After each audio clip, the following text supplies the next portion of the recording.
Muy buenas tardes, compañeros, profesor. El día de hoy vamos a conversar sobre los principios constitucionales tributarios.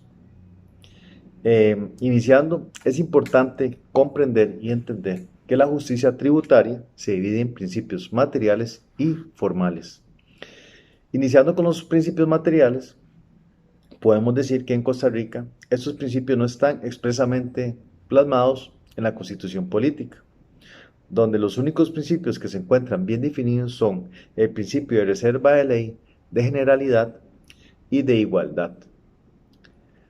Vamos a conversar un poco sobre el principio de igualdad, el cual en el artículo 33 indica que el principio de igualdad constitucional genera el principio administrativo de igualdad entre las cargas públicas. Y en el artículo 18 indica que el principio de igualdad en materia tributaria implica que todos debemos contribuir a los gastos del Estado en proporción a la capacidad económica. Continuando con el tema, posteriormente la Sala Cuarta extrae otros principios de justicia tributaria material fundamentados en el principio de igualdad. Estos son el principio de capacidad económica, el principio de progresividad y mínimo vital. El principio de generalidad y capacidad económica dicta que todos deben contribuir, o todos los ciudadanos debemos contribuir con los gastos del Estado en proporción a su capacidad económica. Como anteriormente les dije, eso está dictado en el artículo 18 para nacionales, pero también está dictado para personas extranjeras en el artículo 19, lo cual es muy importante aclarar. Es decir, el deber de contribuir exige la solidaridad de todos los ciudadanos, tanto nacionales como extranjeros, siempre y cuando manifiesten una riqueza gravable, ya que la generalidad de la primera condición para realizar igualdad y la imposición. Los principios trabajan como primer bloque, que limita, pero a la vez guía al legislador a la hora de crear la norma tributaria y también orienta a los funcionarios públicos en su actuar. O sea, es una guía total para ellos, o para todos nosotros, por decirlo así. Ahora, el principio de igualdad y capacidad económica. En este principio nos llamó la atención lo que dicta Calvo en el 2006, el cual lo describe como la obligación que tienen los poderes públicos de gravar igual a las personas que se encuentran en la misma situación y desigualmente a las personas que están en situaciones diferentes. ¿Ok? Dado esto, vamos con lo que significa la capacidad económica. La capacidad económica no se encuentra plasmada en el artículo 18 de la Constitución Política. Sin embargo, en 1993 se señala lo siguiente: lo fundamental o lo fundamentalmente legítimo, y es que las personas paguen impuestos en proporción a sus posibilidades económicas, es decir, de acuerdo con su capacidad contributiva y económica. Ahora bien, está la parte de clasificación. La capacidad económica se clasifica en absoluta y relativa.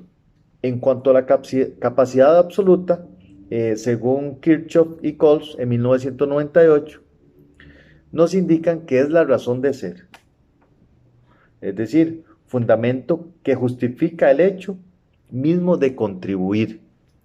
Pero la parte relativa es la medida, razón o proporción de cada contribución individual de las personas obligadas al sostenimiento de los gastos públicos. Ok, dejando de claro esto, vamos con la parte de progresividad. En este tema nos llamó la atención lo que dicta Sáenz de Bujanda en 1993, donde nos indica que este principio es considerado como la forma de conseguir la efectividad igualdad, es decir, que la carga tributaria se reparta en forma más que proporcional, entendiendo el nivel de capacidad contributiva de los contribuyentes. Como podemos ver, lo que es la igualdad económica es muy importante a la hora de tributar, ya que todos esos aspectos antes mencionados tienen bien contemplado cada aspecto o cómo proceder con cada persona o con cada contribuyente. Ahora bien, vamos con la confiscatoriedad. Este es un principio en el cual el tributo debe ser dirigido a la generalidad de los contribuyentes según su capacidad económica y aplicarlo a la igualdad.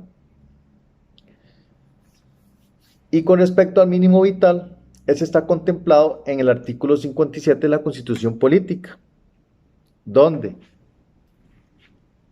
se plantea que todo trabajador tendrá derecho a un salario mínimo de fijación periódica por jornada normal para su bienestar y en existencia digna.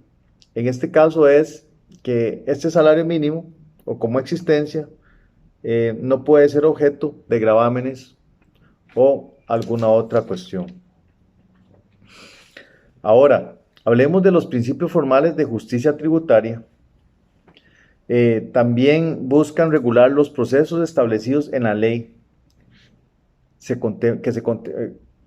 Buscan regular que los procesos establecidos en la ley se cumplan a cabalidad, es decir, que se regulen y que apliquen las leyes. En cuanto al principio de reserva de ley, se encuentra su fundamento en la necesidad de garantizar el derecho de propiedad que reconoce la Constitución Política en el artículo 45. Se debe percibir como una herramienta al servicio de un interés colectivo, o sea, bien común. Es la reafirmación de la democracia en el procedimiento de imposición de las cargas tributarias. Continuando con el tema, vamos a ver un poco lo que es el principio de reserva de ley y el principio de legalidad. El principio de reserva de ley está ligado al poder legislativo, el cual tiene la obligación de establecer una ley con un contenido esencial y conforme a los principios de justicia tributaria. Este principio reconoce la capacidad de la administración pública para dictar normas jurídicas. Es decir, la administración no es solamente una ejecutora de leyes, sino que también es una fuente de normas autónomas. Del principio de legalidad del artículo 11 de la Constitución Política se derivan dos aspectos trascendentes de Estado de Derecho. Uno es el principio de regulación mínima, que establece la necesidad de que el sujeto o las personas y el fin del acto administrativo estén siempre reglamentados, o sea, regulados por la ley. El segundo es el principio de reserva de ley, en el cual la regulación de derechos originarios como la propiedad y la libertad son patrimonio exclusivo de la ley emanada del poder legislativo. Ahora, para ir finalizando, vamos a ver lo que es la irretroactividad y la seguridad jurídica, la cual básicamente trata de proporcionar confianza al contribuyente, permitiéndole prever objetivamente el marco normativo aplicable a una situación, es decir, darle las reglas del juego. Este se fundamenta en el artículo 34 de la Constitución Política, que dice lo siguiente: a ninguna ley se le dará efecto retroactivo en perjuicio de alguna persona o de sus derechos patrimoniales adquiridos o de situaciones jurídicas consolidadas. Con este último tema he finalizado la presentación. Muchas gracias por su atención. De mi parte he aprendido o he tratado de aprender mucho de lo que fue este tema para dejar claro o para tener claro cómo funciona la legislación tributaria en nuestro país. Les agradezco su atención y muy buenas tardes. Hasta luego.